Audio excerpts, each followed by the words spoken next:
பசு பாதுகாவலர்கள் என்று சொல்லி அந்த பாடல் தொடங்குகிறது. யாரெல்லாம் மாட்டு இறைச்சி சாப்பிடுகிறார்களோ அவர்களை கொல்லுவோம், அவர்களுடைய ஈரக்குலையை கிழித்தெடுப்போம், அவர்களுடைய உடலை இரண்டாக பிரிப்போம் என சொல்லி அந்த பாடலில் மிக கடுமையாக இஸ்லாமியர்களுக்கு எதிராக அவர்களை கொலை செய்ய வேண்டும் என்று வன்மத்தை தூண்டக்கூடிய வரிகளோடு அந்த பாடல் இயற்றப்பட்டிருக்கிறது. ஆளக்கூடிய ஹரியானா அரசு கண்டுகொள்ளவில்லை, பிஜேபி அரசு கண்டுகொள்ளவில்லை, மத்திய அரசாங்கத்திற்கு எதிர்ப்பு தெரிவிக்கப்படுகிறது, அது கண்டுகொள்ளப்படவில்லை. இன்றளவு பாத்தீங்கன்னா அந்த பாடல் இருக்கிறது. இஸ்லாமியர்களுக்கு எதிராக பசு பாதுகாப்பு என சொல்லிக் கொண்டு யாரெல்லாம் மாட்டிறைச்சியை தின்கிறார்களோ அவர்களை எல்லாம் கொலை செய்ய வேண்டும் என்ற அந்த வன்முறை கும்பல் பாட்டு பாடுகிறது. நாங்கள் அஞ்ச மாட்டோம், ஓரிரை கொள்கை உறுதியாக இருப்போம், அச்சப்படாதீர்கள், கவலைப்படாதீர்கள், படைத்த ரப்பை மட்டுமே நீங்கள் வணங்கும் பொழுது, அந்த ஓரிரை கொள்கையில் பின்பற்றும் பொழுது உங்களுக்கு வாக்களிக்கப்பட்ட சோனம் கொடுக்கப்பட்ட தீரும் என்கின்றார். அந்த சோனத்திற்காக வாழக்கூடியவர்கள் நாங்கள். நீ எவ்வளவு அடக்குமுறைகளை செய்தாலும் நாங்கள் அடங்க மாட்டோம், அடங்க மறுப்போம்.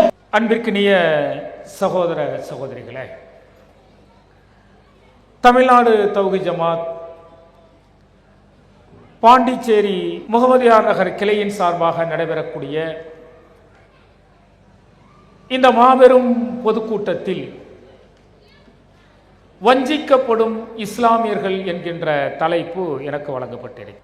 ஏகத்துவத்தை, ஓரிரை கொள்கையை, அல்லாஹு தஆலா வழங்கிய அருள்மறையை இந்த உலகத்தில் யாரெல்லாம் பின்பற்றுகின்றார்களோ அவர்களெல்லாம் இந்த உலகத்தில் அசத்தியவாதிகளால் வஞ்சிக்கப்பட்டுக் கொண்டிருக்கிறார்கள். அது நூஹ் நபி தொடங்கி இறுதி நபி வரை தூதர்கள் வஞ்சிக்கப்பட்டார்கள். அந்த தூதரை பின்பற்றிய சமுதாயம் வஞ்சிக்கப்பட்டது. இந்த மக்கள் வஞ்சிக்கப்படுவது என்பது தொன்று தொட்டு நடக்கக்கூடிய ஒன்று. இன்றைக்கு ஆளக்கூடிய பாசிச அரசின் மூலம் இந்தியாவில் இருக்கக்கூடிய கோடான கோடி இஸ்லாமியர்கள் பல்வேறு வகையில் வஞ்சிக்கப்படுகிறார்கள் என்பதும் நிதர்சனமான உண்மை. பாபர் மசூதி இடிக்கப்பட்டு இஸ்லாமியர்களுக்கு மிகப்பெரிய வஞ்சகம் செய்யப்பட்டது. அதனைத் தொடர்ந்து ஞானபாவி பள்ளிவாசல் குறிவைக்கப்பட்டிருக்கிறது.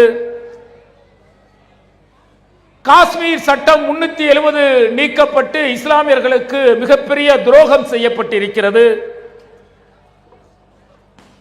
சிஏஏ என்ஆர்சி மூலம் இன்றைக்கு லட்சோப லட்ச இஸ்லாமியர்களை அகதிகளாக தள்ளக்கூடிய முயற்சிகள் மேற்கொள்ளப்பட்டு வருகிறது. முத்தலாக் சட்டத்தின் மூலம் இஸ்லாமிய இளைஞர்கள் சிறை வைக்கக்கூடிய அடக்குமுறை இன்றைக்கு நடந்து கொண்டிருக்கிறது. பசு பாதுகாப்பு என்கின்ற பெயரில் அப்பாவி இஸ்லாமியர்கள் அடித்து கொலை செய்யப்படுகிறார்கள். ஹிஜாப் என்கின்ற பெயரில் இஸ்லாமியர்களுடைய குறிப்பாக பெண்களுடைய கல்விகள் பறிக்கப்படுகிறது. வக்ஃபு வாரிய சட்டத்தின் மூலம், திருத்த சட்டத்தின் மூலம் இஸ்லாமியர்களுடைய சொத்துக்களை அபகரிப்பதற்கு இன்றைக்கு ஆளக்கூடிய பிஜேபி அரசாங்கம் முயற்சி செய்து கொண்டிருக்கிறது. இப்படி கடந்த 12 ஆண்டுகளுக்கு மேலாக என்றைக்கு பிஜேபி அரசாங்கம் ஆட்சிக்கு வந்ததோ அன்றையிலிருந்து அடுக்கடுக்காக அடக்குமுறை சட்டங்கள் சிறுபான்மை இஸ்லாமியர்கள் மீது மிக கடுமையாக திணிக்கப்படுவதை யாரும் மறுக்க முடியாது. இந்த அடக்குமுறை சட்டங்களை எல்லாம் எதிர்த்து இந்த மண்ணில் போராடி கொண்டிருப்பவர்கள் இஸ்லாமியர்கள். ஆனால் இந்த அடக்குமுறை சட்டங்களுக்கு எதிராக, இந்த அடக்குமுறை சட்டங்களுக்கு அஞ்சி அணு அளவும் இஸ்லாமியர்கள் தடமாறி இருக்கிறார்களா, பயந்திருக்கிறார்களா என்றால் படைத்த ரப்புக்கு மட்டும் பயப்படக்கூடியவர்கள், அஞ்சக்கூடியவர்கள். மறுமைதான் மரணமில்லாத வாழ்வு. இந்த வாழ்வில் எதை சந்தித்தாலும் அது இறைவன் கொடுக்கக்கூடிய சோதனை என்கின்ற அந்த சிந்தனையோடு வாழக்கூடியவர்கள் இஸ்லாமியர்கள். அதனால் பாசிச சிந்தனை கொண்டவர்கள் எத்தனை எத்தனை அடக்குமுறை சட்டங்களை கொண்டு வந்தாலும் அணு அளவிற்கும் அஞ்சாமல் இந்த பூமியில் வாழ்ந்து கொண்டிருப்பவர்கள் இஸ்லாமியர்கள். இப்படி அடுக்கடுக்காக பல சட்டங்களை பிஜேபி அரசாங்கம் கொண்டு வந்தாலும் சமீபத்திய பிரச்சனைகள் குறித்து சமீப காலமாக பிஜேபி அரசாங்கம் எப்படிப்பட்ட அடக்குமுறைகளை செய்து கொண்டிருக்கிறார்கள், எந்த அளவிற்கு இன்றைக்கு பாசிசம் தன்னுடைய கோர முகத்தை காட்டிக் கொண்டிருக்கிறது என்பதை அவ்வப்போது நாமும் தெரிந்து கொள்ள வேண்டும். அவர்களுடைய முகத்திரையை கிழிக்க வேண்டிய இடத்தில் நாம் விழிப்புணர்வோடு இழுக்க வேண்டும் என்பதற்காக இந்த தலைப்பை கொடுத்திருக்கிறார்கள். கடந்த நவம்பர் மாதம் இந்திய நாட்டின் பிரதமர் நாடாளுமன்றத்தில் உரையாற்றுகின்றார். வந்தே மாதரம் என்கின்ற பாடல் இயற்றப்பட்டு 150 ஆண்டுகள் நிறைவடைந்திருக்கிறது. இந்த வந்தே மாதரம் பாடலை வரக்கூடிய ஓராண்டு முழுவதும் பிஜேபி எங்கெல்லாம் ஆட்சி செய்கிறதோ அங்கெல்லாம் இந்த தேசபக்தி பாடலை நாங்கள் நினைவு கூறுவோம். இந்த பாடல் பல்வேறு பிரிவினைகளை உண்டாக்கி இருப்பதாக பொய்யாகவும் புரட்டாகவும் மக்களிடத்தில் வதந்தியை கரப்பிக் கொண்டிருக்கிறார்கள். ஆனால் நாங்கள் ஓராண்டு முழுவதும் இந்த பாடலின் புகழை நாங்கள் மக்களிடத்தில் பரப்ப போகிறோம் என சொல்லி ஒரு மிகப்பெரிய கலவரத்திற்கு, மிகப்பெரிய ஒரு பிரிவினைக்கு இன்றைக்கு பிஜேபி அரசாங்கம் நாடாளுமன்றத்தில் விதையை விதைத்திருக்கிறார்கள். அது என்னங்க வந்தே மாதரம் பாடல்? இது நாட்டுக்காக சுதந்திரத்துக்காக பாடப்பட்ட பாடலாச்சே. இதை இஸ்லாமியர்கள் எதிர்க்கிறார்களா? இஸ்லாமியர்களுக்கு தேசப்பற்று என்பது இதுதானா? தேசப்பற்று மிக்க பாடலை இவர்கள் எதிர்க்கிறார்களே என்று ஒரு கருத்தை மக்களிடத்தில் பரப்பி அதன் மூலம் அரசியல் ஆதாயம் தேடுவதற்கு இன்றைக்கு பிஜேபி தயாராகிவிட்டது. நீங்கள் பாபர் மசூதை எடுத்துக்கொண்டாலும் சரி, இறுதியாக சிஏஏ என்ஆர்சி சட்டங்கள் வரை எடுத்துக்கொண்டாலும் சரி, இஸ்லாமியர்களுக்கு எதிராக பல்வேறு அடக்குமுறை சட்டங்களை பிஜேபி கொண்டு வருகிறது என்று சொன்னால், இந்த பாசிச சிந்தனை கொண்டவர்கள் கொண்டு வருகிறார்கள் என்று சொன்னால், அதில் நிச்சயம் பிரிவினையும் மக்களிடத்தில் வாக்கை பெறக்கூடிய தந்திரமும் இருக்கும் என்பதுதான் நிதர்சனமான உண்மை. இன்றைக்கு இவர்கள் வந்தே மாதரம் பாடலை நாங்கள் நாடு முழுவதும் கொண்டாட போகிறோம் என்கிறார்கள். இந்திய கூட்டணியில் இருக்கக்கூடிய காங்கிரஸ் கட்சியாக இருக்கட்டும், கம்யூனிஸ்ட் கட்சியாக இருக்கட்டும், திரிணாமுல் காங்கிரஸாக இருக்கட்டும், திராவிட முன்னேற்ற கழகமாக இருக்கட்டும், பல்வேறு கட்சிகளும் இதற்கு கடுமையாக எதிர்ப்பை தெரிவிக்கின்றார்கள். நாட்டிலே எவ்வளவோ பிரச்சனை இருக்கிறது, எவ்வளவோ பொருளாதாரத்தில் இன்றைக்கு நாடு சீரழிந்து கொண்டிருக்கிறது.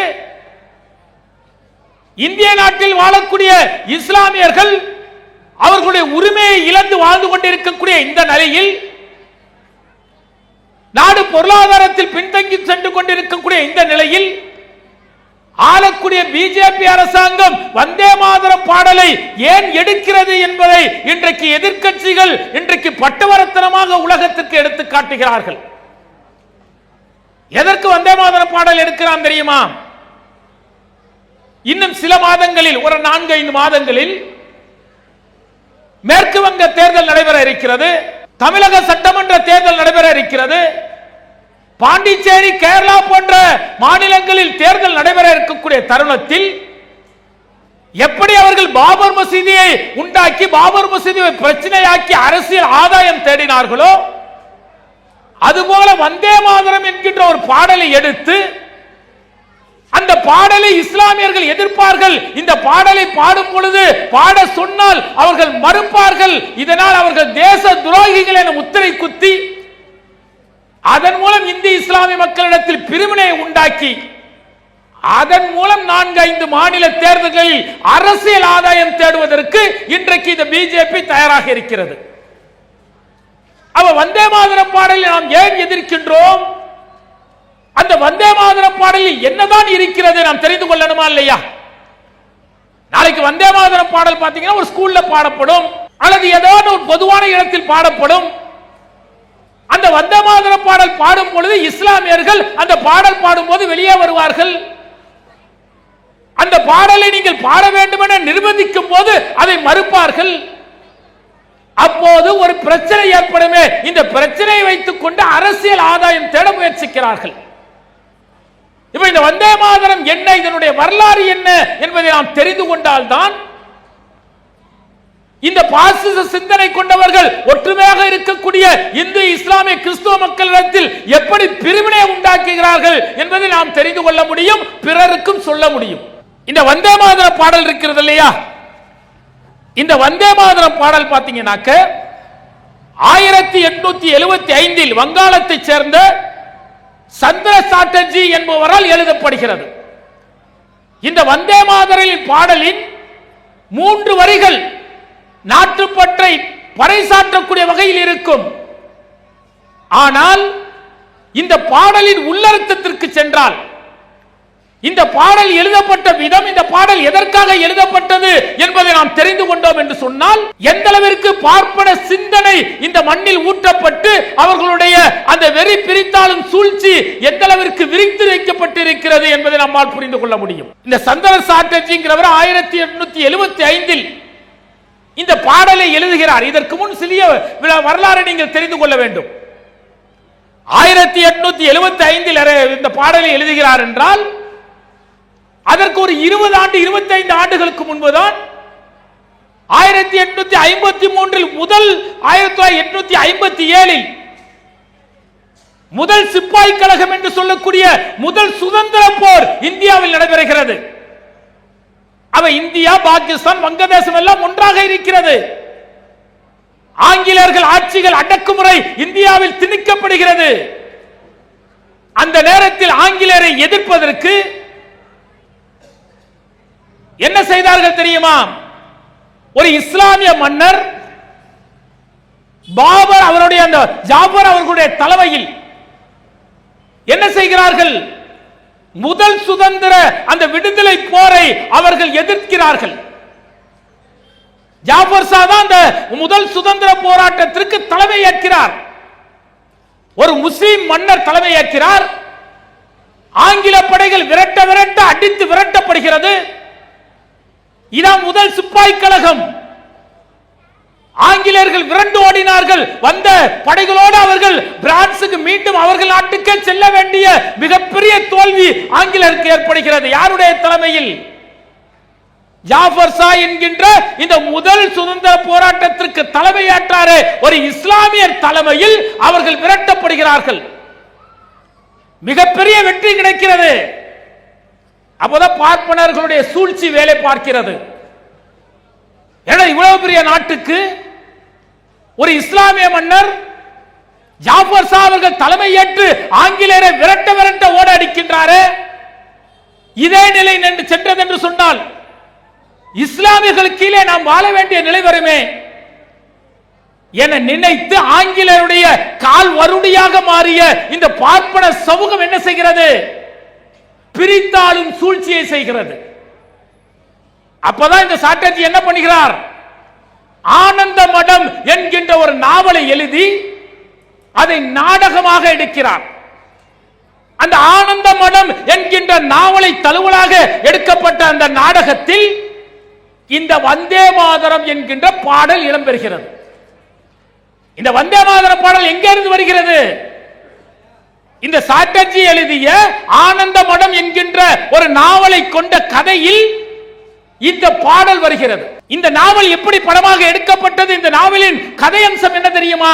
அந்த நாவலின் கதாநாயகன் ஒருவன் வந்து பேசுறான், நீ நம்ம ஒரு மிகப்பெரிய போராட்டத்திற்கு தயாராக வேண்டும். யாரை எதிர்த்து போராட வேண்டும் தெரியுமா? வங்கத்தை இஸ்லாமிய மன்னர் ஆண்டு கொண்டிருக்கின்றான். அவனை எதிர்த்து நாம் போராட வேண்டும். இஸ்லாமியர்கள் ஆண்டார்கள் என்றால் இந்து மதம் அழிந்து போகும். அவனுடைய பள்ளிவாசல்களை இடிக்க வேண்டும். இஸ்லாமியர்கள் கொலை செய்யப்பட வேண்டும்.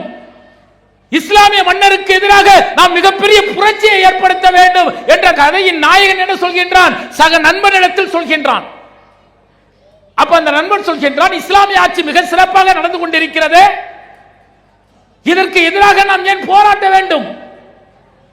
அவர்கள் மிகப்பெரிய புரட்சியை செய்திருக்கிறார்கள், ஆங்கிலேயர்கள் விரட்டி அடித்திருக்கிறார்கள், அவருக்கு எதிராக நாம் ஏன் போராட வேண்டும் என்ற அந்த கேள்வியை எழுப்பும் பொழுது இந்த கதையின் நாயகன் என்ன செய்கிறான் தெரியுமா? ஒரு கோவிலுக்கு அழைத்து செல்கின்றான். ஒரு கோவிலில் ஒரு பெண் உருவ சிலை இருக்கிறது. அந்த சிலை அப்படியே காட்டி அவன் சொல்றான், இது யார் தெரியுமா? இது இந்த நாட்டின் பாரத மாதா, இவள் தான். இஸ்லாமிய மன்னர்கள் ஆட்சி செய்யப்பட்ட பிறகு இந்த பாரத மாதா எப்படி இருக்கிறார் தெரியுமா என்று சொல்லி காட்சி மாற்றப்படுகிறது. அங்கு ஒரு சிலை நிர்வாணமாக நிற்கிறது. இஸ்லாமியர்கள் ஆட்சியில் நம்முடைய பாரத மாதா இப்படித்தான் நிர்வாணமாக, அசிங்கமாக, அருவருப்பாக நிற்கிறாள் என காட்டிவிட்டு இன்னொரு சிலையை காட்டுகிறார்கள். அது ஜெகஜோதியாக சிரிப்பதாக கையில் வாளை வைத்துக் கொண்டு நிற்கிறது. இதுபோல ஜெகஜோதியாக மாற வேண்டும் என்று சொன்னால், இந்த பாரத மாதா சிரிக்க வேண்டும், மகிழ்ச்சி அடைய வேண்டும் என்று சொன்னால், இந்த நாட்டில் இருக்கக்கூடிய 15 கோடி இந்துக்களும் அவர்களுக்கு எதிராக ஒரே குரலில் குரல் எழுப்ப வேண்டும் என்று சொல்லி இந்து மக்களை என்ன செய்கிறார்? ஒற்றுமையாக இருந்த மக்களிடத்தில் பிரிவினை உண்டாக்குகிறது அந்த கதாபாத்திரம். ஒரு கட்டத்தில் கேட்டு கேட்டு பார்த்த அந்த தோழன் என்ன செய்கின்றான்? ஒரு கட்டத்தில் அந்த இஸ்லாமியர்களை எதிர்க்குவதற்கு அவன் தயாராகிறான். மக்களிடத்தில் பிரச்சாரம் செய்து ஒரு கூட்டத்தை தயார்படுத்திக் கொண்டு இஸ்லாமியர்கள் வாழக்கூடிய கிராமத்திற்குள் சென்று இஸ்லாமியர்களை வெட்டி வீழ்த்துகிறார்கள், அவருடைய சொத்துக்களை சூறையாடுகிறார்கள், பல குடும்பங்கள் சீரழிக்கப்படுகிறது, கற்பழிக்கப்படுகிறது. அந்த நேரத்தில் பேக்ரவுண்ட்ல கொடுக்கிற அந்த வந்தே மாதரம் பாடல, அந்த கதையில் வந்த பாடல் தான் இந்த வந்தே மாதரம். இந்த வந்தே மாதரத்தின் 3 வரிகள் நாட்டுப்பற்றை கூறக்கூடியதாக இருக்கும். அதன் பிறகு என்ன தெரியுமா இருக்கும்? சரஸ்வதியையும் அவர்கள் வணங்கக்கூடிய தெய்வங்களை வணங்குவதாகவும் பாரத மாதாவிற்கு வணக்கம் செலுத்துவதாகவும் அந்த வரிகள் இருக்கும். அந்த கதையில் வந்த பாடல் தான் வந்தே மாதர பாடல். ஆங்கிலேயருக்கு எதிராக இந்த பாடலை பாடும் பொழுது அவர்கள் தடை செய்தார்கள். இத சாட்டர்ஜி என்ன பண்ணா? அன்னைக்கு ஒற்றுமையாக இருந்த இஸ்லாமியர்கள் இந்து மக்களிடத்தில் பிரிவினை உண்டாக்குவதற்கு ஒரு கருவாக எடுத்துக்கொண்டான். இதுக்கு அன்றையிலிருந்து அன்றைக்கே பாத்தீங்க அப்படின்னாக்க இஸ்லாமிய உலமா சபை உத்தரப்பிரதேசத்தில் மாநாடு நடத்தும் பொழுது, இன்றைக்கு இருக்கக்கூடிய ப. சிதம்பரம், கம்யூனிஸ்ட் கட்சி, ஜெயசூரிய போன்றவர்கள் இருக்கும் பொழுது தீர்மானம் நிறைவேற்றுறாங்க. இந்த வந்தே மாதரம் பாடல் என்பது எங்களுடைய ஓரிரை கொள்கைக்கு மாற்றமானது. இது பல தெய்வங்களை வணங்குவதற்கும் வணக்கம் செய்வதற்கும் சொல்கிறது. பாரத மாதாவை நான் வணங்குகிறேன் என்று ஓரிரை கொள்கைக்கு மாற்றாக இந்த வரிகள் இருக்கிறது. இதை நாங்கள் பாட மாட்டோம் என்று ஒட்டுமொத்த இஸ்லாமியர்களும் அதற்கு எதிர்ப்பு தெரிவிக்கிறார்கள். அதன் பிறகுதான் காங்கிரஸ் அரசாங்கம் என்ன செய்கிறது? ஒரு ஆய்வுக்குழுவை போட்டு இது பற்றி ஆய்வு செய்து அந்த பாடலின் 3 வரிகளை மட்டும் அவர்கள் ஏற்கிறார்கள், மற்ற வரிகளை அவர்கள் தடுக்கிறார்கள், அது வேண்டாம் என மறுக்கிறார்கள். அதற்கு மாற்றாகத்தான் நாம இன்னைக்கு பாடுறோம் ஜனகணமன. இந்த தேசிய கீதத்தை அனைவரும் ஏற்கக்கூடிய வகையில் இந்த தேசிய கீதம் நாட்டுடைமை ஆக்கப்பட்டு அரசியல் சாசன சட்டத்தின்படி இந்த கீதம் தேசிய கீதமாக இன்றைக்கு உருவாக்கப்பட்டது. ஜனகணமன பாடுறவங்க இது நாட்டுவின் ஒற்றுமை, நாங்கள் இந்தியர்கள் என்பதற்கு இது நாட்டுப்பற்றை வெளிப்படுத்தக்கூடிய பாடல். இதில் இணை வைக்கக்கூடிய வார்த்தைகள் அல்ல. இந்துக்கள், இஸ்லாமியர்கள், கிறிஸ்தவர்கள் அனைவரும் சமம், அனைவரும் இந்த நாட்டுப்பற்று மிக்கவர்கள் என்பதை உணர்த்தக்கூடிய வகையில் அந்த பாடல் இருக்கிறது. அவ பிரிவினை உண்டாக்குவதற்கு கொண்டு வந்த பாடல், இஸ்லாமியர்கள் ஓரிரை கொள்கைக்கு மாற்றாக இருக்கக்கூடிய பாடலை இன்றைக்கு நாட்டின் பிரதமர் என்ன செய்கிறார்? நாடாளுமன்றத்தில் சொல்கிறார், இந்த பாடலின் 150வது ஆண்டு விழாவை நாங்கள் விமர்சையாக கொண்டாட போகின்றோம். இந்த பாடல் இந்தியா முழுவதும் ஒலிக்கப் போகிறது. பாடல் மட்டும் ஒலிக்காது, மக்களிடத்தில் இருக்கக்கூடிய இஸ்லாமிய இந்து மக்களிடத்தில் இருக்கக்கூடிய ஒற்றுமை ஒளிந்து போகும். இந்த பாடலை இஸ்லாமியர்கள் மறுக்கும் பொழுது உணர்ச்சி ரீதியாக இந்து மக்களிடத்தில் தேசப்பற்றை இவர்கள் வெறுக்கிறார்கள், இவர்கள் இந்திய நாட்டின் மீது பற்றற்றவர்கள் என்ற விஷமத்தனமான கருத்துக்கள் விதைக்கப்படும். இதை வச்சு அரசியல் ஆதாயம் தேடுவதற்கு இன்றைக்கு வந்தே மாதரம் பாடலை ஆளக்கூடிய பிஜேபி அரசாங்கம் கையில் எடுத்திருக்கிறது என்றால் இதைவிட இஸ்லாமியர்களை வஞ்சிப்பதற்கு அவர்கள் எடுத்திருக்கக்கூடிய முயற்சிகள் வேறு ஒன்றும் சொல்ல முடியாது. எதிலெல்லாம் அரசியல் ஆதாயம் தேடலாம், எதிலெல்லாம் வாக்குகள் பெறலாம், எதிலெல்லாம் இஸ்லாமியர்கள் ஒடுக்கலாம், அடக்கலாம், அவர்களை ஒழிக்கலாம் என்பதற்கான அத்தனை முயற்சிகளும் இவர்கள் எடுத்திருக்கிறார்கள். இஸ்லாமியர்கள் வஞ்சிக்கப்படக்கூடிய பட்டியலை சொன்னால் விடிய விடிய பேசிக்கொண்டே போகலாம். நேற்று வந்தது அந்த செய்தி, அமெரிக்காவில் இருக்கவர்கள் காரி உமிழ்ந்து கொண்டிருக்கிறார்கள். நியூயார்க் மாகாணத்தில் இந்தியா வம்சாவளியைச் சேர்ந்த மம்தானி என்கின்றவர் கவர்னராக தேர்வு செய்யப்பட்டிருக்கின்றார். ஆரம்பத்தில் ட்ரம்புக்கு அவருக்கு கடுமையான எதிர்ப்பு இருந்தது. அதன் பிறகு அவருடன் இருவரும் சந்தித்து அந்த நாட்டின் வளர்ச்சிக்கு அவர்கள் இருவரும் ஒற்றுமையாக செயல்பட தொடங்கினார்கள். இந்திய நாட்டில் பிறந்த ஒரு இஸ்லாமியர் நியூயார்க் மாகாணத்தில் கவர்னராக பதவி ஏற்கும் பொழுது அருள்மறையை முன்னிறுத்தி அதன் முன்னாடி அவர் பதவி ஏற்கிறார். பதவி ஏற்றவுடன் என்ன செஞ்சார் தெரியுமா? ஒரு கடிதம் எழுதுகிறார். யாருக்கு தெரியுமா? உமர் காலித் என்பவருக்கு ஒரு கடிதம் எழுதுகிறார். இந்த உமர் காலிதை பத்தி நம்ம கேள்விப்பட்டிருக்கிறோமா? நாம் இஸ்லாமியர்களாக இருக்கின்றோம், நாம் சிஏஏ என்ஆர்சிக்கு எதிராக போராடி இருக்கின்றோம். ஒரு அப்பாவி இளைஞர், படித்த இளைஞர், டெல்லி ஜவஹர்லால் நேரு பல்கலைக்கழகத்தில் மாணவர்களுக்கு தலைவராக இருந்தவர் தான் இந்த உமர் காலித். இந்த உமர் காலிதுக்கு ஒரு கடிதம் எழுதுகிறார் அந்த கவர்னர். உங்கள் எழுச்சியும் உங்களுடைய வீரமான உரையும் எவ்வளவு எதிர்ப்புகள் வந்தாலும் எதிர்த்து நிற்கக்கூடிய அந்த வல்லமையும் நான் பாராட்டுகிறேன் என்று நியூயார்க் மேயர் எழுதுகிறார். அவர் மட்டும் எழுதல, ஒரு நாட்டின் விடுதலைக்காக, நாட்டின் சமூகத்துக்காக போராடிய ஒரு மனிதர், ஒரு மாணவ தலைவர் சிறையில் அடைக்கப்பட்டிருக்கிறாரே என்று சொல்லி அமெரிக்காவில் இருக்கக்கூடிய 8 எம்பிக்கள் இந்திய அரசாங்கத்திற்கு கடிதம் எழுதுகிறார்கள். இவ்வளவு முக்கியத்துவம் கொடுக்கின்றார்களே. இந்த உமர் காலித் யார் தெரியுமா? 2020 நாம் மறந்துவிட முடியாது. இந்தியாவின் நாட்டின் சுதந்திரத்திற்காக, இந்திய நாட்டின் முன்னேற்றத்திற்காக உயிரை இழந்த சமூகம், பொருளாதாரத்தை இழந்த இஸ்லாமிய சமூகம், வாழ்க்கை இழந்த சமூகம், கல்வியை இழந்த சமூகம், செல்வத்தை இழந்த சமூகம், விடுதலைக்காக அந்த இஸ்லாமிய சமூகத்தை இந்த ஆளக்கூடிய பிஜேபி அரசாங்கம் பாசித சிந்தனை கொண்டவர்கள் என்ன செய்தார்கள்? சிஏஏ என்ஆர்சி என்று குடியுரிமை திருத்த சட்டம் என கொண்டு வந்து லட்சோப லட்ச இஸ்லாமியர்களை அகதிகளாக மாற்றுவதற்கு அத்தனை நடவடிக்கைகளும் எடுத்த காலம். நாம போய் வீதியில் போராடணுமே, விடிய விடிய சாலையில் அமர்ந்து கொண்டு தர்ணாக்களை நடத்தினோமே, இந்திய அரசாங்கமே திகைத்து போனது, உலகமே காரி உமிழ்ந்தது. நாட்டு மக்களை அகதிகளாக மாற்றுவதற்கு இந்த பிஜேபி அரசாங்கம் எடுக்கக்கூடிய நடவடிக்கைகளை கண்டு காரி உமிழ்ந்தார்களே. அந்த 2020 ஆண்டு இந்த உமர் காலித் டெல்லியில் இருக்கக்கூடிய ஜவஹர்லால் நேரு பல்கலைக்கழகத்தில் படித்த மாணவர், மாணவ சங்கத்தின் தலைவராக இருந்து இந்த பிஜேபி கொண்டு வரக்கூடிய சிஏஏ என்ஆர்சி சட்டத்திற்கு எதிராக மிக கடுமையாக தொடர்ந்து போராடி கொண்டு வருகிறார். இப்படி போராடி கொண்டு வரும்போது சங் பரிவார சூழ்ச்சியின் காரணமாக, இந்த பாசிச சிந்தனை கொண்டவர்கள் சூழ்ச்சியின் காரணமாக போராட்டம் நடத்திய இஸ்லாமியர்களிடத்தில் மிகப்பெரிய கலவரத்தை அன்றைக்கு அந்த சங்கிகள் உருவாக்குகிறார்கள். 39 இஸ்லாமியர்கள் படுகொலை செய்யப்பட்டார்கள். இது ஏதோ வரலாற்றில் 1900 நடந்தது, 1800 நடந்தது கிடையாதுங்க, 5 வருஷத்துக்கு முன்னாடி நடந்தது. இந்த நாட்டிற்கு போராடிய, இந்த நாட்டிற்கு உயிர் தியாகம் செய்த இஸ்லாமியர்களை அகதிகளாக மாற்றுவதற்கு இந்த அரசாங்கம் முயற்சி செய்கிறது என்பதற்காக போராடிய கூட்டம் அது. அந்த போராடிய கூட்டத்தில் இந்த சங்கி சிந்தனை கொண்டவர்கள் கலவரத்தை செய்ததன் விளைவாக 38 இஸ்லாமியர்கள் உட்பட 51 பேர் மரணமடைகிறார்கள், கொலை செய்யப்படுகிறார்கள்.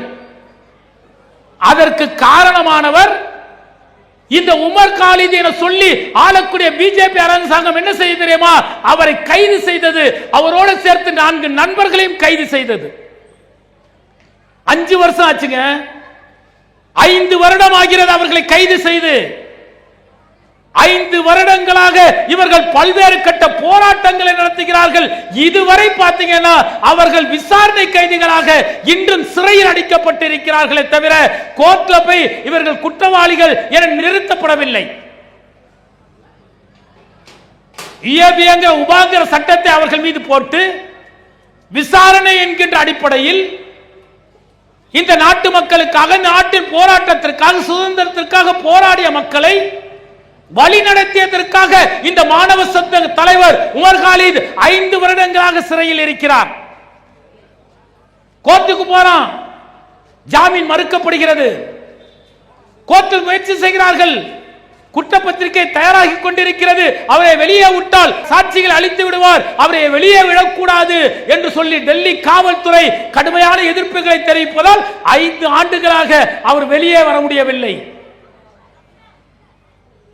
ஆனா உண்மை கண்டறியும் குழு என்ன செய்யறாங்க? இந்த கலவரத்திற்கு யாரெல்லாம் காரணம், எப்படி இந்த கலவரம் நடந்தது என்று இவர்கள் என்ன செய்கிறார்கள்? ஒரு ஆய்வு குழுவை போட்டு ஆய்வு செய்கிறார்கள். அதுல பாத்தீங்கன்னா கபில் சர்மா அப்படிங்கிற ஒருவர், அதே போல பர்வேஸ் வர்மா என்கின்ற ஒரு நபர், அனுதார் தாகூர் என்கின்ற 3 நபர்கள். இந்த 3 நபர்கள் தான் இந்த கலவரத்திற்கு வித்திட்டவர்கள். இஸ்லாமியர்கள் நடத்திய போராட்டத்திற்குள் புகுந்து பல்வேறு தீவிர சிந்தனை கொண்டவர்களை உள்ளே அனுப்பி இஸ்லாமியர்கள் கொலை செய்தார்கள், கொலை செய்வதற்கு திட்டம் தீட்டினார்கள் என்று அடுக்கடுக்கான ஆதாரங்களோடு உண்மை கண்டறியும் குழு வெட்ட வெளிச்சப்படுத்துகிறது. இந்த உமர் காலித் என்னென்ன தவறு பண்ணார்னு கேட்டா, எங்க புரட்சியை ஏற்படுத்தக்கூடியவர்கள் பேசினார். எங்க பேசினார்? பொதுக்கூட்டத்தில் பேசினார். பொதுக்கூட்டத்தில் பேசும் பொழுது அது என்ன புரட்சியா பேசினாதானே மக்கள்கிட்ட எழுச்சி ஏற்படும். நாட்டுக்கு சென்ற தியாகங்களை சொன்னால் தானே அந்த மக்கள் உறுதியாக போராடுவார்கள். அதற்காகத்தானே அதை சொன்னார்கள். அது எப்படி குற்றமாகும் என்று நீதிமன்றம் கேள்வி கேட்கும் பொழுது பதில் சொல்லாமல் இவர்கள் என்ன செய்தார்கள்? இவர் இந்த நாட்டில் பிரிவினை உண்டாக்குவதற்கு முயற்சி செய்தார் என்று சொல்லி இந்த உமர் காலிதை ஜாமீனில் கூட விட முடியாமல் தடுத்தார்கள். ஆனால் இதற்கு காரணமாக இருந்த இந்த 3 நபர்கள் இருக்கிறார்களே, கபில் சர்மாவா இருக்கட்டும், இந்த பர்வேஸ் வர்மாவா இருக்கட்டும், ஆனந்த் தாகூரா இருக்கட்டும், இவர்களும் எங்கே இருக்கிறார்கள் தெரியுமா? இன்றைக்கு டெல்லியில் சட்டத்துறை அமைச்சராக இருக்கிறார் கபில் சர்மா. பர்வேஸ் வர்மா நாட்டின் நாடாளுமன்ற உறுப்பினராக இருக்கின்றார். அனுதார் தாகூர் சென்ட்ரல் கவர்மெண்ட்ல மிகப்பெரிய மினிஸ்டராக இருக்கின்றார். போராட்டம் நடத்திய உமர் காலித் உள்ளே இருக்கிறார். கலவரத்தை உண்டு பண்ணி கொலை செய்த இந்த 3 நபர்களும் இன்றைக்கு நாட்டில் மிகப்பெரிய பதவியை அலங்கரித்துக் கொண்டிருக்கிறார்கள். நீதிக்கு நேர்மைக்கு போராடக்கூடிய சில நீதிமான்கள் இருப்பார்களே, காங்கிரஸ் கட்சியை சேர்ந்த கபில் சிபில் போன்றவர்கள் எல்லாம் நீதிமன்றத்தில் வழக்கு தொடர்கிறார்கள். இந்த 3 நபர்கள் தான் இந்த கலவரத்திற்கு காரணம். இவர்கள் மீது முதல் குற்றப்பத்திரிகை, அதாவது எஃப்ஐஆராவது இவர்கள் மீது பதிவு செய்யுங்கள் என்று நீதிமன்றத்திற்கு செல்கிறார்கள். நீதிபதி முரளிதரன் என்ன செய்கிறார்? கொடுத்த ஆதாரங்களை எல்லாம் பார்த்து இவர்கள் மீது உடனே குற்றப்பத்திரிகை தாக்கல் செய்யுங்கள், இவர்கள் மீது எஃப்ஐஆர் போடுங்கள் என்று மதியம் அவர் நீதி சொல்கின்றார், தீர்ப்பு சொல்கின்றார். இரவு என்ன ஆனது தெரியுமா? அந்த நீதிபதியை இடமாற்றம் செய்யப்பட்டு விட்டார். நீதி எங்க போகிறது? இஸ்லாமியர்களுக்கு நீதி கொடுக்கப்படாமல் வஞ்சிக்கப்படுகிறார்கள் என்பதற்கு அடுக்கடுக்கான காரணங்கள் இருக்கிறது. நாட்டுக்கு போராடிய ஒரு மகன், நாட்டுக்கு போராடி முன்னின்ற ஒரு நம்முடைய சகோதரன் 5 வருடங்களாக விசாரணை கைதியாக இன்றும் சிறையில் அடைக்கப்பட்டிருக்கிறான் என்று சொன்னால் நாட்டில் நீதியும் இஸ்லாமியர்களுக்கு வஞ்சகமாக வழங்கப்படுகிறது என்பதுதான் நிதர்சனமான உண்மை. இது மட்டுமாங்க, இப்ப சமீபத்தில் வங்கதேசத்தில் கலவரம் ஏற்பட்டுக் கொண்டிருக்கிறது. அது உள்நாட்டு கலவரம். அந்த நாட்டை ஆண்ட முன்னாள் அதிபராக இருந்த ஷேக் ஹசீனாவிற்கு இந்தியா என்ன செய்திருக்கிறது? அடைக்கலம் கொடுத்திருக்கிறது. அங்கு உள்நாட்டு பிரச்சனை ஏற்பட்டுக் கொண்டிருக்கிறது. அங்கு இந்துக்களும் இருக்கிறார்கள், இஸ்லாமியர்களும் இருக்கிறார்கள். அங்கு உள்நாட்டு கலவரம் ஏற்படுகிறது. ஆனால் இங்கு இருக்கக்கூடிய பாசிச சிந்தனை கொண்டவர்கள் என்ன செய்கிறார்கள் தெரியுமா? இஸ்லாமியர்களை இந்த மேற்கு வங்கம் இருக்கு இல்லையா, நம்ம மாநில இந்தியாவோட இருக்கக்கூடிய மேற்கு வங்கத்தில் வங்க மொழி பேசக்கூடியவர்கள் இருப்பார்கள். அந்த மேற்கு வங்கத்தில் இருப்பவர்கள் நாட்டின் பல்வேறு மாநிலங்களில் தொழில் செய்வதற்கு வருவார்கள். வட மாநிலத்தவர்கள் இந்தியாவிலும் பார்ப்பீங்க, பாண்டிச்சேரியிலும் பார்ப்பீங்க, பல மாநிலங்களில் வருவார்கள். இப்படி மேற்கு வங்கத்தை சார்ந்த பல சகோதரர்கள் பல மாநிலங்களுக்கு வேலைக்கு செல்கிறார்கள். அப்படி பார்த்தீங்கன்னா ஒடிசாவில் ஜுபைர் ராணா என்கின்ற 19 வயது ஒரு மாணவன் வேலைக்கு செல்கின்றான். அங்க இருக்கக்கூடிய பாசிச சிந்தனை கொண்டவர்கள் இந்த பிஜேபியை சார்ந்தவர்கள் என்ன செய்தார்கள் தெரியுமா? அவனை பேச சொல்றாங்க. அவனுக்கு தெரிந்த மொழி வங்க மொழி. அப்ப நீ வங்கதேசத்தை சேர்ந்தவனா? அங்க எங்களுடைய சிறுபான்மையினர்கள் அடிக்கப்படுகிறார்கள், நீ நாட்டுக்குள்ள இருக்கிறேன் சொல்லி அவனையும் அவனுடைய நண்பர்களையும் இந்த பிஜேபியை சார்ந்தவர்கள் என்ன செய்திருக்கிறார்கள்? மிக கடுமையாக தாக்கியிருக்கிறார்கள். அந்த 19 வயது சகோதரன் ராணா என்கின்ற சகோதரன் துடிதுடிக்க அதே இடத்தில் கொலை செய்யப்பட்டிருக்கின்றான்.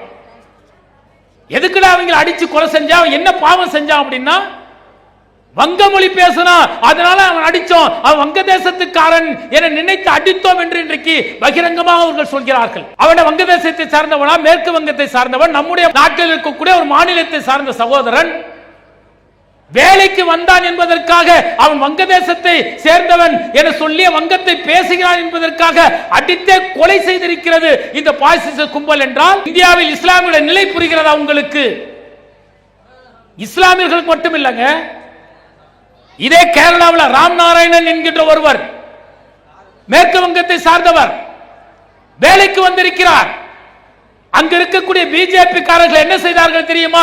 இவன் மேற்கு வங்கத்தை சார்ந்தவன் நினைக்காமல் வங்கதேசத்தில் இருந்து வந்திருக்கின்றான், இவனை நாட்டுக்குள் விடக்கூடாது, இவனை அடித்து கொலை செய்ய வேண்டும் என துடிதுடிக்க அடித்து கொலை செய்திருக்கிறார்கள். மருத்துவ பரிசோதனை செய்த டாக்டர் சொல்கின்றார், இந்த நபர் எப்படி அடித்து கொலை செய்யப்பட்டிருக்கிறார் தெரியுமா? நான் 10,000க்கு மேற்பட்ட பிரேத பரிசோதனை செய்திருக்கின்றேன், ஆனால் இப்படி ஒருவன் அடித்து கொலை செய்யப்பட்டிருப்பதை என்னுடைய வாழ்வில் நான் பார்த்ததே கிடையாது. அவனுடைய உடலில் அடிப்படாத காயப்படாத இடங்களே கிடையாது. அந்த அளவிற்கு அவனை அடித்து கொலை செய்திருக்கிறார்கள் என்று சொல்கிறார்கள். அடிபட்டவன் யார்? ஒரு தலித்து சகோதரன். அடித்தவர்கள் இந்த பாசிச சிந்தனை கொண்ட பிஜேபி காரர்கள் அடித்து கொலை செய்திருக்கிறார்கள். இந்திய அளவில் பார்த்தீங்கன்னா படித்த மாநிலம் கேரளா. நல்லவர்கள் இருப்பார்கள், படித்தவர்கள், பகுத்தறிவு உள்ளவர்கள் இருப்பார்கள் என பாராட்டக்கூடிய மாநிலத்தில் அந்த படித்தவர்களிடத்தில் இந்த மத துவேஷம், மத சிந்தனை எப்படி ஒரு சகோதரனை, தலித் இளைஞனை அடித்து கொலை செய்ய தூண்டி இருக்கிறது என்றால் இவர்களுடைய விஷமத்தனம் புரிகிறதா? ஒருவன் அடிச்சா அது பல பேருக்கு போய் செல்லடையும், அதன் மூலம் பிரிவினை உண்டாக்கலாம், அதன் மூலம் அரசியல் ஆதாயம் தேடலாம் என்கின்ற நோக்கத்தில் உள்ளவர்கள் இவர்கள். சமீபத்தில் நீங்க யூடியூப்ல பாத்தீங்கன்னாக்க ஹரியானாவில் இருந்து ஒருவன் பாத்தீங்க அப்படின்னா சுரேந்திர ராவ் அப்படிங்கிறவன் ஒரு பாடலை ஏற்று இருக்காங்க. அந்த பாடல் எப்படி இருக்கிறது தெரியுமா? 20-25 இளைஞர்கள் கூடி நிற்கிறார்கள், கையில் வாளோடு கோடாரியோடு அருவாளோடு நிற்கிறார்கள். நாங்கள் பசு பாதுகாவலர்கள் என்று சொல்லி அந்த பாடல் தொடங்குகிறது. யாரெல்லாம் மாட்டிறைச்சி சாப்பிடுகிறார்களோ அவர்களை கொல்லுவோம், அவர்களுடைய ஈரக்குலையை கிழித்தெடுப்போம், அவர்களுடைய உடலை இரண்டாக பிரிப்போம் என சொல்லி அந்த பாடலில் மிக கடுமையாக இஸ்லாமியர்களுக்கு எதிராக அவர்களை கொலை செய்ய வேண்டும் என்று வன்மத்தை தூண்டக்கூடிய வரிகளோடு அந்த பாடல் இயற்றப்பட்டிருக்கிறது. யூடியூபை பார்க்க பல நபர்கள் அதற்கு கடுமையான எதிர்ப்பை தெரிவிக்கிறார்கள். ஆளக்கூடிய ஹரியானா அரசு கண்டுகொள்ளவில்லை, பிஜேபி அரசு கண்டுகொள்ளவில்லை, மத்திய அரசாங்கத்திற்கு எதிர்ப்பு தெரிவிக்கப்படுகிறது, அது கண்டுகொள்ளப்படவில்லை. இன்றளவு பார்த்தீங்கன்னா அந்த பாடல் இருக்கிறது. இஸ்லாமியர்களுக்கு எதிராக பசு பாதுகாப்பு என சொல்லிக் கொண்டு யாரெல்லாம் மாட்டிறைச்சியை தின்கிறார்களோ அவர்களை எல்லாம் நாங்கள் கொலை செய்வோம், கொலை செய்ய வேண்டும் என்று அந்த வன்முறை கும்பல் பாட்டு பாடுகிறது. அதை பார்த்துட்டு பலர் அருவாளையும் ஆயுதத்தை எடுத்துட்டு போறானே. சரி, உண்மையிலே அவர்கள் இந்த இதில் அக்கறை உள்ளவர்களா, மாட்டு இறைச்சியின் மீது அக்கறை உள்ளவர்களா என்றால் இவர்கள் எப்போது பாடலை ஏற்றுகிறார்களோ அப்போது என்ன நடக்கிறது தெரியுமா? நம்ம நாட்டு பிரதமர் மோடி மஸ்கட் போறார், ஓமனுக்கு போகிறார். சிகப்பு கம்பள வரவேற்பு அவருக்கு அளிக்கப்படுகிறது. அந்த நாட்டு அதிபரோடு சேக்கோடு கட்டி தழுவுகிறார், பாசத்தை பகிர்ந்து கொள்கிறார். ரெண்டு பேரும் ஒப்பந்தத்தில் கையெழுத்திடுறாங்க. என்ன ஒப்பந்தம் தெரியுமா? இதுவரை மஸ்கட்டிற்கு ஓமனிற்கு 50,000 கோடி ரூபாய் மதிப்புள்ள மாட்டிறைச்சியை நாங்கள் கொடுத்துக் கொண்டிருக்கின்றோம். இனி வரும் காலங்களில் 1,00,000 கோடி மதிப்புள்ள மாட்டு இறைச்சியை இந்தியாவில் இருந்து நீங்கள் ஏற்றுமதி செய்ய வேண்டும், நாங்கள் உங்களிடத்தில் வாங்கிக் கொள்கிறோம் என்று ஓமன் நாட்டு அதிபரும் சேக்கும் நம்ம நாட்டு பிரதமரும் கையெழுத்திடுறாங்க. எவ்வளவு பெரிய ஐயோக்கியத்தனம்! உன் கட்சியை சார்ந்தவர்கள் பசு பாதுகாப்பு என்கின்ற பெயரில் இங்கு அப்பாவி இஸ்லாமியர்களை கொலை செய்கிறார்கள், அடித்து குத்துயிரும் கொலையுருமாக அவர்களை துடிதுடிக்க வெட்டுகிறார்கள். நீ என்ன பண்ற? ஒரு அரபு தேசத்தில் முஸ்லிம் நாட்டில் போய் அந்த நாட்டு முஸ்லிம் அதிபரோடு ஒப்பந்தம் போட்டுக் கொள்கின்றாய். இதுவரை 50,000 கோடி மதிப்புள்ள இறைச்சியை உங்களுக்கு அனுப்பினோம், வரும் காலங்களில் 1,00,000 கோடி மதிப்புள்ள இறைச்சியை ஏற்றுமதி செய்கிறோம், உங்களுக்கு அனுப்புகிறோம் என்று ஒப்பந்தம் போடுகிறான் என்றால் இவருடைய இரட்டை முகம் தெரிகிறதா?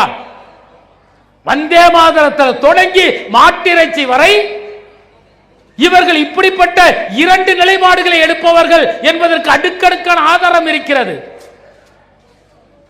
இங்க நோட்டீஸ் அடித்து பரப்புவான், ஹலால் போடக்கூடாது, ஹலால் என்ற கடையில் இறைச்சியை வாங்காதீர்கள் என்று மாட்டு மத சகோதரருக்கு விளம்பரம் செய்வான். மோடி ஒப்பந்தத்தில் முதல் இடம் என்ன தெரியுமா? நீ மாட்டு இறைச்சி எனக்கு ஏற்றுமதி செய்ய வேண்டும் என்றால் இஸ்லாமிய முறைப்படி, ஹலாலான முறைப்படி தான் நீ மாட்டை அறுத்து இறைச்சி எங்களுக்கு அனுப்ப வேண்டும். முதல் நிபந்தனை அதான். அப்ப உன் கட்சியை சார்ந்தவர்கள் இங்க என்ன செய்கிறார்கள்? இஸ்லாமியத்தை வாங்கக்கூடாது என்று நோட்டீஸ் அடித்து விநியோகம் செய்யக்கூடியவர்கள் நாட்டின் பிரதமர், அந்த கட்சியின் பிரதமராக இருக்கக்கூடிய தலைவர்களில் ஒருவராக இருக்கக்கூடியவர் அங்க போய் ஹலாலான இறைச்சி தரணும் ஒப்பந்தம் போடுறார். எதை விற்க கூடாது நீங்க தடுக்கிறானோ அதை விற்பதற்கு கோடான கோடி ரூபாய்க்கு ஒப்பந்தம் போடுகிறார் என்றால் இவர்களுடைய முகம் புரிகிறதா? இந்தியாவில் இருக்கும் போது இஸ்லாமியர்கள் ஒடுக்குவார்கள், அடக்குவார்கள். இந்திய நாட்டை கடந்த அரபு தேசத்திற்கு இஸ்லாமிய நாடுக்கு சென்று விட்டால் இஸ்லாமியர்களோடு ஒட்டும் உறவும் இருப்பதாக, அவர்களோடு பாச பிணைப்போடு இருப்பதாக இவர்கள் காட்டிக் கொள்வார்கள் என்று சொன்னால் எந்த அளவிற்கு அயோக்கியத்தனமானவர்கள்! அப்ப மாட்டிறைச்சிங்கிற பேர்ல இஸ்லாமியர்களை வஞ்சிக்கக்கூடிய அடுக்கடுக்கான நிகழ்வுகள் நடந்து கொண்டிருக்கிறது. அடுத்தது பாத்தீங்க அப்படின்னா இன்னொரு புறம் ஒருவர் பேசுவார்கள், இந்த இஸ்லாத்தில் இவ்வளவு பாதிப்பு ஏற்படுகிறது, இஸ்லாமியர்களுக்கு துயரங்கள் துன்பங்கள் ஓடுகிறது ஏற்படுகிறது, இதற்கு வழிகண்டவர் யார் தெரியுமா? இதற்கு தீர்வு சொன்னவர் யார் தெரியுமா? தந்தை பெரியார் என சொல்லி மணி போன்றவர்கள் புறப்படுவார்கள். இல்ல வந்தே மாதரம் பாடலுக்கு உயிரோட்டம் கொடுத்த பாரதி இருக்கின்றாரே, இந்த பாரதி இஸ்லாமியர்களுக்கு பாடல் எழுதி கொடுத்து சகோதரத்துவத்தை வளர்த்தவர் என்று சொல்லி சீமான் புறப்படுவார். ரெண்டு பேரும் என்ன செய்வாங்க? பெரியாரை வச்சுக்கிட்டு பாரதியாரை வச்சுக்கிட்டு பாரதியார் இஸ்லாத்திற்கு போற்றினார் என்று சொல்வார். ஆனால் அந்த வந்தே மாதர பாடலை பாராட்டி பீராட்டி அந்த வந்தே மாதர பாடலுக்கு உயிரோட்டம் கொடுத்த பார்ப்பன சதிகாரன் பாரதி. வந்தே மாதரம் பாடல் என்னுடைய ஓரிரை கொள்கைக்கு எதிரானது, பள்ளியை இடிப்போம் ஆலயம் கட்டுவோம் என பாடிய பாரதி இஸ்லாத்திற்கு வக்காலத்து வாங்கியவர் என ஒருவன் சொல்வான். கடவுளே இல்லை என சொன்ன பெரியார் ஒரு கட்டத்தில் தலித்துகளும் தாழ்த்தப்பட்டவர்களும் இஸ்லாத்துக்கு போங்க என சொன்னார். அதனால் இஸ்லாத்தின் பாதுகாவலர் பெரியார் என்று சொல்வார். நீ பெரியார சொன்னா என்ன, பாரதிய சொன்னா என்ன? இஸ்லாத்திற்கு பாரதியோ பெரியாரோ அளவுகோல் அல்ல. எங்கள் அளவுகோல் யாரு தெரியுமா? நாங்கள் நேசிக்கக்கூடிய இறை தூதர் தான் எங்களுக்கு அளவுகோல். இஸ்லாத்தில் நான் பயணிக்கிறேன் என்றால் ஒருவன் இஸ்லாத்தை ஏற்றுக்கொள்ள வேண்டும் என்று சொன்னால் என்னுடைய தூதரின் போதனைகள் தான் எனக்கு அளவுகோலை தவிர இந்த பெரியாரோ இந்த பாரதியோ எனக்கு அளவுகோல் அல்ல. இதை வச்சுட்டு என்ன செய்வான்? அரசியல் ஆதாயம் தேடுவார்கள். அதன் மூலம் பாத்தீங்கன்னா சீமானுக்கு பின்னாடி 4 புர்கா போட்டு 4 தலப்பாய் அடிந்து கொண்டு கேட்டா நான் இஸ்லாமியருக்கு போராடு வாங்குவான். அந்த சைடு பாத்தீங்கன்னா வந்தே பாரதத்தை பாடி பாராட்டிய பாரதியை சொல்வான். பார்ப்பன கடப்பாறையை வைத்துக் கொண்டு பெரியாரை தகர்த்தெறிவோம் என்று சொல்வான். திராவிடத்தை ஒழிப்பன் என்று சொல்வார். இங்க என்ன செய்வான்? 4 இஸ்லாமிய பெண்களை காட்டி எனக்கு பின்னால் இஸ்லாமியர் இருக்கிறார் என இந்த சீமான் போன்றவர்கள் சொல்வார்கள். இந்த சைடு பாத்தீங்கன்னா ஒரு கூட்டம் இருக்கிறது, பெரியாரை காட்டி இஸ்லாத்திற்கு பெரியார் தான் பாதுகாவலர் என்று சொல்லி இஸ்லாமிய வாக்குகளை பெறுவதற்கு போராடுவார்கள். என நீ போராடுற, நீ பாராட்ட இஸ்லாமியர்கள் ஒடுக்கக்கூடிய அத்தனை கட்டங்களை முயற்சிகளை பாசிசம் எடுத்துக் கொண்டிருக்கிறது. கேரளாவில் ஒரு இஸ்லாமியன் அடித்து கொலை செய்கின்றான், ஒரிசாவில் அடித்து கொலை செய்கின்றான். வந்தே மாதர பாடலை பாட வேண்டும் என்று இஸ்லாமின் மீது திணிப்பதற்கு அவர்கள் முயற்சி செய்கிறார்கள். அதை எதிர்த்து ஏதாவது கருத்து சொல்லி இருக்கியா? அதை எதிர்த்து போராடி இருக்கிற போராட மாட்டான். இவங்க பெரியாரையும் பாரதியும் வைத்துக் கொண்டு என்ன செய்வார்கள்? இஸ்லாமியருக்கு ஆதரவாளர்கள் என போட காட்டிக்கொண்டு அந்த வாக்குகளை பெறுவதற்கு, ஏன் சட்டமன்ற தேர்தல் வருகிறது, அதற்குள் அந்த வாக்குகளை பெறுவதற்கு இவர்கள் போராடி கொண்டிருக்கிறார்கள். இஸ்லாமியர்கள் வஞ்சிக்கப்படுகிறார்கள், கொஞ்ச நஞ்சம் கிடையாது. நான் ஒரு பட்டியல் சொல்றேன், நீங்க பாத்தீங்கன்னா அதிர்ந்து போய்விடுவீர்கள். இஸ்லாமிய அரசாங்கம் ஒரு 800 ஆண்டுகளுக்கு ஆட்சி செய்தது. ஆனா அவர்களுக்கு கீழே இந்து மக்கள் வாழ்ந்தார்கள். அவர்களுக்கு அத்தனை சுதந்திரமும் கொடுக்கப்பட்டிருந்தது. வரலாற்று உண்மைகள் அது. ஆனால் கடந்த 12 வருடங்களாக ஆட்சி செய்யக்கூடிய பிஜேபி அரசாங்கம் எப்படிப்பட்ட துரோகத்தை இஸ்லாமியர்களுக்கு செய்திருக்கிறது தெரியுமா? நாம படிக்கிறவங்க pre matric school scholarship, pre matric இருக்கு இல்லையா, 1வது இருந்து 8ஆம் வகுப்பு வரை, 1வதிலிருந்து 8ஆம் வகுப்பை பரவி படிக்கக்கூடிய இஸ்லாமியர்களுக்கு அந்த கல்வி கட்டணத்தை மத்திய அரசாங்கமே ஏற்றுக்கொள்ளும். இது யார் சொன்னது தெரியுமா? சச்சார் கமிட்டி ஆய்வு செய்து இஸ்லாமியர்கள் கல்வியிலும் வேலை வாய்ப்பிலும் பின்தங்கி இருக்கிறார்கள், கல்வி அறிவு இல்லாமல் இருக்கிறார்கள். அவர்கள் படிக்க வேண்டும் என்று சொன்னால் 1வதிலிருந்து 8ஆம் வகுப்பு வரை இருக்கக்கூடிய கல்வி கட்டணத்தை ஆளக்கூடிய மத்திய அரசாங்கமே ஏற்றுக்கொண்டால் அவர்கள் குழந்தைகளை பள்ளிக்கு அனுப்புவார்கள். வேலைக்கு அனுப்பாம பள்ளிக்கு அனுப்புவான், அந்த குழந்தைகள் படிப்பார்கள் என சொல்லி சச்சார் கமிட்டி பரிந்துரையை அன்றைக்கு காங்கிரஸ் அரசாங்கம் ஏற்றுக்கொண்டு 1வதிலிருந்து 8ஆம் வகுப்பு வரை உள்ள கல்வி கட்டணத்தை மத்திய அரசாங்கம் செலுத்திக் கொண்டிருந்தது. ஆனால் இந்த பிஜேபி அரசாங்கம் வந்த பிறகு நம்முடைய பாலகர்கள், நம்முடைய குழந்தைகள் அந்த கல்வி கற்கக்கூடிய கட்டணம் இருக்கிறது, அந்த கட்டணத்தை ஒட்டுமொத்தமாக இந்த பிஜேபி அரசாங்கம் ரத்து செய்திருக்கிறது. ஃப்ரீ எஜுகேஷன் ஸ்காலர்ஷிப் இன்னைக்கு போய் கேளுங்க, நீங்க பணம் கட்டினதான் உங்க பிள்ளையை படிக்க வைக்க முடியும். அப்ப நம்முடைய கல்வியின் அடித்தட்டில் போய் கை வைக்கிறானுங்க. இதை விட வஞ்சிப்பதற்கு என்ன இருக்கிறது? அடுத்தது பாத்தீங்க அப்படின்னாக்க 2025-26ஆம் ஆண்டு, இந்த நடப்பு ஆண்டுல யூபி ஊதிய ஒதுக்கீடு சென்ற ஆண்டு பாத்தீங்க அப்படின்னா இஸ்லாமியர்களுக்காக முன்னேற்றத்திற்காக, கல்வி முன்னேற்றத்திற்காக சென்ற ஆட்சியில பாத்தீங்கன்னா காங்கிரஸ் ஆட்சியில் 1200 கோடி வரை ஒதுக்கப்பட்டது. இதை படிப்படியா குறைச்சு என்ன செஞ்சிருக்கான் தெரியுமா? இன்றைக்கு வெறும் 413 கோடி ரூபாயை மட்டும்தான் இன்றைக்கு மத்திய அரசாங்கம் மாணவர்கள் படிக்கக்கூடிய, அதாவது 8வதிலிருந்து பட்டப்படிப்பு வரை படிக்கக்கூடிய இஸ்லாமியர்களுக்கான கல்வி உதவி தொகை என நிர்ணயித்திருக்கிறார்கள். இது சென்ற பட்ஜெட், வரக்கூடிய பிப்ரவரி பட்ஜெட் தாக்கல் செய்ய போகிறார்கள். அதுல இன்னும் குறையும். அடுத்தது பாத்தீங்க அப்படின்னா வெளிநாட்டு சென்று படிப்பதற்கு வட்டி இல்லாத கடனை கொடுப்பதற்கு ஒரு திட்டத்தை காங்கிரஸ் அரசாங்கம் கொண்டு வந்தது. ஒரு 30 ரூபாய் 35 லட்சம் ரூபாய் ஒரு இஸ்லாமியருக்கு வெளிநாட்டு சென்று படிக்க தேவைப்பட்டது என்று சொன்னால் அந்த பணம் வட்டி இல்லாமல் அவனுக்கு கடனாக கொடுக்கப்படும். படிச்சு வேலைக்கு போன பிறகு அந்த கடனை அடைக்கலாம்.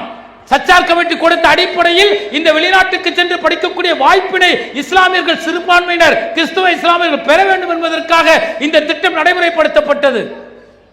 அதை ஒட்டுமொத்தமாக இந்த பிஜேபி அரசாங்கம் ரத்து செய்திருக்கிறார்கள். அது மட்டும் இல்லாம பாத்தீங்கன்னாக்க மௌலானா ஆசாத் அவர் பெயரில் இஸ்லாமியர்கள் உயர்கல்வி படிப்பதற்கு அவர்களுக்கு ஆண்டாண்டிற்கு கல்வி கட்டணம் உதவித்தொகையாக வழங்கப்பட்டுக் கொண்டிருந்தது. உங்க பிள்ளைங்க காலேஜ் போயிருந்ததுன்னா வருஷம் ஒரு 20,000 ரூபாய் வரும். நீங்க 50,000 ரூபாய் 60,000 ரூபாய் பணம் கட்டியிருப்பீங்க. ஆனா 20,000 ரூபாய் மௌலானா ஆசாத் அப்துல் கலாம் திட்டத்தின் கீழ் அந்த 20,000 ரூபாய் நமக்கு ரிட்டனா வந்திருக்கும். கடந்த 2 ஆண்டுகளில் நீங்கள் பார்த்தீர்கள் என்றால் அந்த தொகை வராமல் நிறுத்தப்பட்டிருக்கிறது. ஒட்டுமொத்தமாக இஸ்லாமியர்கள் கல்வியில் என்னென்ன சலுகைகள் பெற்றார்களோ அத்தனையும் என்ன செய்திருக்கிறார்கள்? ஒட்டுமொத்தமாக இந்த ஆளக்கூடிய பாசிச அரசு ரத்து செய்து இஸ்லாமியர்களுக்கு மிகப்பெரிய வஞ்சனையை செய்திருக்கிறார்கள், துரோகத்தை செய்திருக்கிறார்கள். ஏற்கனவே பள்ளிவாசல் அடிச்சான். எங்களுடைய முன்னோர்கள் கொடுத்த வக்ஃபோர்டு சொத்துக்களை அபகரிப்பதற்கு திருத்த சட்டம் என கொண்டு வந்து அபகரிக்கக்கூடிய அத்தனை செயல்பாடுகளும் கொண்டு போயிட்டான். ஒரு அரசாங்கம் ஒரு போர்ட்டலை வெளியிட்டு இருக்காங்க, வக்ஃபோர்டு திருத்தம் அமைதியா இருக்கிறவன் என்ன நடந்திருக்கு தெரியுமா? ஆளக்கூடிய பிஜேபி அரசாங்கம் ஒரு போர்ட்டலை வெளியிட்டிருக்கான், ஒரு இணையதளத்தை வெளியிட்டிருக்கிறான். சுல்தான்பேட்டையில் சுன்னத் ஜமாத்திற்கு வக்ஃப் போர்டு சொத்து இருக்குன்னு வச்சுக்கோங்க. உடனே என்ன செய்யணும்? அதுல போய் பதிவேற்றம் செய்ய வேண்டும். எப்படி பதிவேற்றம் செய்யணுமா? சுன்னத் ஜமாத்துக்கு எனக்கு இந்த இடத்துல பள்ளிவாசலுக்கு 5 வீடு இருக்கு, ஒரு 5 ஏக்கர் நிலம் இருக்கு, 10 கடை இருக்குன்னா அந்த கடை பத்திரம், அந்த வீட்டோட உயில், என்னென்ன டாக்குமெண்ட் இருக்கோ அதெல்லாம் பதிவேற்றம் செய்து உடனடியாக வக்ஃப் சொத்துக்கள் என்பதை நீங்கள் உத்தரவாதப்படுத்திக் கொள்ளுங்கள், உறுதி செய்து கொள்ளுங்கள். அப்படி செய்யாத சொத்துக்கள் அரசுடைமையாக்கப்படும், அது வக்ஃப் சொத்தா வராது என்று சொல்லியிருக்கிறான். பள்ளிவாசலுக்கு எப்படி நம்முடைய முன்னோர்கள் பணம் கொடுப்பாங்க? முத்தவலியை கூப்பிட்டு நேரா ரிஜிஸ்டர் ஆபீஸ் வந்துருங்க பாய், நான் அந்த பள்ளிவாசல் எழுதி வைப்பேன்னு கொடுப்பாரா? நம்முடைய முன்னோர்கள் எப்படி பள்ளிவாசலுக்கு இடம் கொடுத்தார்கள் தெரியுமா? சக்கராத் நல்லா இருப்பாரு, மௌத்தார கண்டிஷன்ல இருப்பாரு, முத்தவலியை கூப்பிடுவாரு, எனக்கு 4 வீடு இருக்கு, இந்த வீடை நீங்க வச்சுக்கன்னு சொல்லிடுவாரு. பள்ளிவாசலுக்கு வச்சுக்கங்க, அதனுடைய வருமானத்தை பள்ளிவாசலுக்கு பயன்படுத்திக் கொள்ளுங்கள் சொல்லுவாரு. எனக்கு பிள்ளையே இல்ல, 10 ஏக்கர் நிலம் இருக்கு, இதை பள்ளிவாசலுக்கு வச்சுக்கன்னு சொல்லுவாரு. போய் ரிஜிஸ்டர் எல்லாம் பண்ணி தர மாட்டாரு, எந்த டாக்குமெண்ட்டும் இருக்காது. அது பள்ளிவாசல் நிர்வாகம் செய்து கொண்டிருக்கும் இதனால் வரை. ஆனா இப்ப என்ன சொல்றான் தெரியுமா? உனக்கு பள்ளிவாசலுக்கு எழுதி கொடுத்தார்கள் என்பதற்கு உனக்கு என்ன ஆதாரம் இருக்கிறது? பட்டா இருக்கிறதா, சிட்டா இருக்கிறதா, பத்திரம் இருக்கிறதா, உயில் இருக்கிறதா? அது இருந்தால் பதிவேற்றம் செய், அப்போதுதான் அது வக்ஃப் சொத்தாக உன்னுடைய பள்ளி சொத்தாக ஏற்கப்படும். அப்படி பத்திரம் இல்லைன்னா அது உன்னுடைய சொத்து அல்ல, பிரச்சனைக்குரிய சொத்தாக அரசு எடுத்துக் கொள்ளுங்கிறான். உதாரணத்துக்கு பல ஆயிரம் கோடி சொத்து இருக்குங்க. உதாரணத்துக்கு ஒண்ணே சொல்ற, ஊபியில பாத்தீங்கன்னா 1,23,000 சொத்து இருக்கிறது, வக்ஃப் சொத்து. இந்த சட்டம் வந்துருச்சு, போர்ட்டல் இணையதளத்தை வெளியிட்டான். பள்ளிவாசல் முத்தவலியெல்லாம் போய் பதிவேற்றம் செய்கிறார்கள், பத்திரத்தை எடுத்துப்படி பதிவேற்றம் செய்யறாங்க, அப்லோட் பண்றாங்க. எவ்வளவு பண்ண முடிஞ்சது தெரியுமா? 1,23,000 சொத்து இருக்கக்கூடிய ஊபியில் வெறும் 2,200 சொத்துக்களை தான் பதிவேற்றம் செய்ய முடியுது. மீதியெல்லாம் பதிவேற்றம் செய்ய முடியல. ஏன் அப்படின்னா இதுவெல்லாம் வாய்மொழியாக பள்ளிவாசலுக்கு முத்தவலிகள் அதை வாங்கியவர்கள். நம்முடைய முன்னோர்கள் வாய்வழியாக சொத்துக்களை கொடுத்தார்கள். இது நம்முடைய கல்விக்காக, நம்முடைய முன்னேற்றத்திற்காக, நம்முடைய மார்க்க சிந்தனை பரப்புவதற்கு, மதரசா கட்டுவதற்காக, நம்முடைய இஸ்லாமிய குழந்தைகள், இஸ்லாமிய பெண்கள் அவர்களுடைய தேவைகளை பூர்த்தி செய்வதற்காக, கடன் இல்லாமல் வட்டி இல்லாத கடன் வாங்குவதற்காக கொடுக்கப்பட்ட சொத்துக்கள். இன்னைக்கு பத்திரம் இல்ல, பட்டா இல்ல, உயில் இல்ல, டாக்குமெண்ட் இல்லன்னு சொல்லி பல ஆயிரம் கோடிக்கு சொத்துக்களை இன்றைக்கு வக்ஃப் திருத்தம் என்ற பெயரில் இந்த பாசிசம் இன்றைக்கு அப்படியே சுருட்டி இருக்கிறது என்றால் மிகப்பெரிய வஞ்சனை இல்லையா? மிகப்பெரிய வஞ்சனை இன்றைக்கு இந்த பாசிசம் செய்திருக்கிறது. அங்க நடக்குது. சரி, கேட்டா என்ன சொல்றான்? முத்தலாக் சட்டம் ஏன் கொண்டு வந்தோம் தெரியுமா? இஸ்லாமியர்களை தலாக் தலாக் என சொல்லி இஸ்லாமிய பெண்களை தலாக் செய்து விடுகிறார்கள், அதனால் நாங்கள் முத்தலாக்கை கொண்டு வந்தோம், இஸ்லாமிய பெண்களுக்கு நாங்கள் பாதுகாப்பு என இந்த பிஜேபி காரர்கள் சொல்வார்கள். இஸ்லாமியர்களுக்கு உறுதுணையாக இருக்கின்றோம், அவர்கள் நாட்டின் எங்களுடைய குடிமக்கள் என அங்கீகரித்திருக்கிறோம் என வெளிநாட்டில் போய் வாய்க்கிலேயே பிரதமர் பேசுவார். ஆனா இங்க என்ன நடக்கும் தெரியுமா? இந்தியாவில் 540 பாராளுமன்ற தொகுதி இருக்கிறது. அதுல 246 நாடாளுமன்ற தொகுதிகளில் பிஜேபி ஜெயித்திருக்கிறது. ஏதாவது ஒருத்த முஸ்லிமா இருக்கிறானா பார்த்திருக்கீங்களா? 240 தொகுதிகளில் பிஜேபி நின்று இருக்கிறாங்க. இல்ல 540 இடங்களில் பல இடங்களில் 340 இடங்களில் தனித்து நின்றான். அங்கு ஏதாவது ஒரு தொகுதியில் இவன் சொல்றானே இஸ்லாமிய மீது அக்கறை கொண்டுள்ள, இஸ்லாமிய பெண்கள் மீது அக்கறை வைத்துள்ளேன் என சொல்கின்றானே, ஒரு இடத்துல இஸ்லாமியர்கள் வேட்பாளர் நிறுத்தியிருக்கிறானா? இன்றைக்கு இருக்கக்கூடிய 240 நாடாளுமன்ற தொகுதிகளில் ஒருவர் கூட இஸ்லாமியர் கிடையாது தெரியுமா? அப்ப எந்த அளவிற்கு இவரிடத்தில் அந்த இந்துத்துவ கொள்கை இருக்கிறது, பாசிச சிந்தனை இருக்கிறது புரிந்து கொள்ள வேண்டும். ஊபியில மட்டுமில்லைங்க, ஊபியில 400க்கும் மேற்பட்ட சட்டமன்ற தொகுதிகள். அது மட்டும் இல்லாம ஒட்டுமொத்தமா பாத்தீங்கன்னா 1440 சட்டமன்ற வேட்பாளர்களை கொண்டது பிஜேபி அரசாங்கம். பல மாநிலங்கள் ஆட்சி செய்யறான. சுமார் 1640 சட்டமன்ற வேட்பாளர்களில் ஒருவர் கூட இஸ்லாமியர் கிடையாதுங்க. எம்எல்ஏல 240 எம்பில ஒருத்தர் இஸ்லாமியர் இல்ல. 1640 எம்எல்ஏக்களில் ஒருவர் கூட இஸ்லாமியர்கள் இல்லை. இந்த நாட்டிற்கு போராடிய, இந்த நாட்டின் முன்னேற்றத்திற்காக உயிர் தியாகம் செய்த இஸ்லாமியர்கள் எந்த அளவிற்கு வஞ்சிக்கப்பட்டிருக்கிறார்கள் என்பதற்கு இதனை விட என்ன ஆதாரம் வேண்டும்? இதே நிலை நீடித்துவிடக் கூடாது. வரக்கூட பாண்டி சட்டமன்ற தேர்தலில் பாண்டிச்சேரியில் 30 சட்டமன்ற தொகுதி இருக்கிறது. பிஜேபியோடு சேர்ந்து என்ஆர் காங்கிரஸ் ஆட்சி அமைத்திருக்கிறது. என்ஆர் காங்கிரஸ் இருக்கும் போது இஸ்லாமியர்கள் வாக்களித்துத்தான் இன்றைக்கு என்ஆர் காங்கிரஸ் கட்சி ஆட்சி செய்து கொண்டிருக்கிறது. அதன் பிறகு பிஜேபி செய்த திருட்டுத்தனத்தால் இன்றைக்கு கூட்டணி ஏற்பட்டு இருக்கலாம். என்ஆர் காங்கிரசுக்கு மீண்டும் ஒன்றை சொல்லிக் கொள்கின்றோம். 30 தொகுதி இருக்கக்கூடிய சட்டமன்ற தொகுதியில் பாண்டிச்சேரியில் 17 லட்சம் மக்கள் இருக்கிறார்கள் என்று சொன்னால் சுமார் 80,000 1 லட்சத்திற்கு குறைவில்லாமல் இஸ்லாமியர்கள் இருக்கிறார்கள்.